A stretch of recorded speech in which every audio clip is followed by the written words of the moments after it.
Mobile नगर की गुड़िया। बहुत समय पहले नहीं बल्कि आज के दौर में एक आधुनिक शहर था जिसे लोग मोबाइल नगर कहते थे। यहाँ की सड़कों पर रौनक थी, घरों में रोशनी थी, लेकिन लोगों की आंखों में एक अजीब सा खालीपन था। हर कोई अपने अपने मोबाइल फोन में इतना डूबा था कि उन्हें ना आसपास की दुनिया दिखाई देती थी, ना एक दूसरे के चेहरे। उसी शहर की एक गली में रहती थी एक छोटी बच्ची अनाया। वो प्यारी थी, बोलती बहुत कम थी, लेकिन उसकी आंखों में एक अलग सी चमक थी, ध्यान पाने की, प्यार की और सुने जाने की। मगर उसका घर भी उस मोबाइल नगर से अलग नहीं था। हर सुबह उसकी माँ अलार्म बंद करने के बाद सीधा व्हाट्सएप खोलती, पापा अखबार नहीं फेसबुक स्क्रॉल करते, भाई फोर्टनाइट में खोया रहता और बहन टिकटॉक बना रही होती। अनाया जब कुछ पूछती तो जवाब होता, अभी नहीं, बाद में बताओ। बाद में शब्द उसका सबसे बड़ा दुश्मन बन गया। एक दिन स्कूल में उसे एक लड़की ने धक्का दे दिया। वो रोती हुई घर आई। माँ ने सिर पर हाथ भी नहीं फेरा, बस कहा, इतना ड्रामा मत करो, मैं अभी मीटिंग में हूँ। उस दिन अनाया ने चुपचाप अपनी डायरी में लिखा, मैं अदृश्य हूँ, शायद सच में कोई मुझे देख नहीं सकता। और जैसे किसी जादू ने उसका दर्द सुन लिया हो, अगली सुबह से वो सच में सबकी आंखों से गायब हो गई। वो घर में चलती, बोलती, गिरती, मगर कोई उसकी ओर देखता भी नहीं था।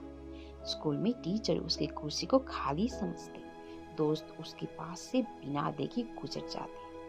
वो एक जीवित छाया बन गई थी। एक रात जब बारिश हो रही थी और बिजली चली गई थी, अनाया गली में भटकती भटकती एक पुरानी खिलौने की दुकान में पहुंची।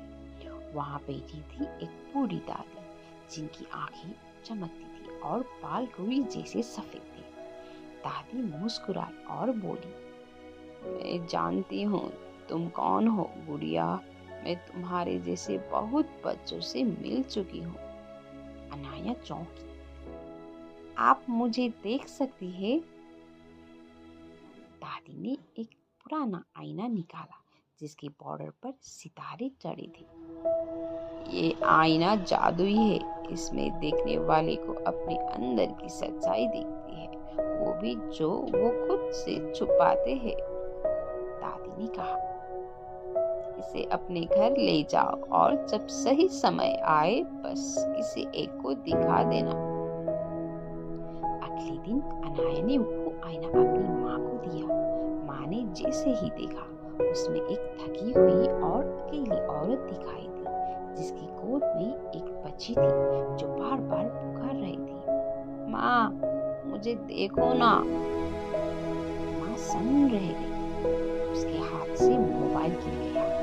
पहली बार फुट फुट कर रोई और दौड़कर अनाया को गले लगाई। फिर पापा ने देखा तो उन्हें अपनी छोटी सी कुटिया याद आई जो उनके गले लगी। कहानियां सुनती थी और अब बिल्कुल चुप हो गई थी। धीरे धीरे पूरा घर बदलने लगा। भाई ने गेम हटाया और बोला, चल बैडमिंटन खेलते हैं। बहन ने कहा, आज टिकटॉक नहीं, तेरे बाल बनाओ।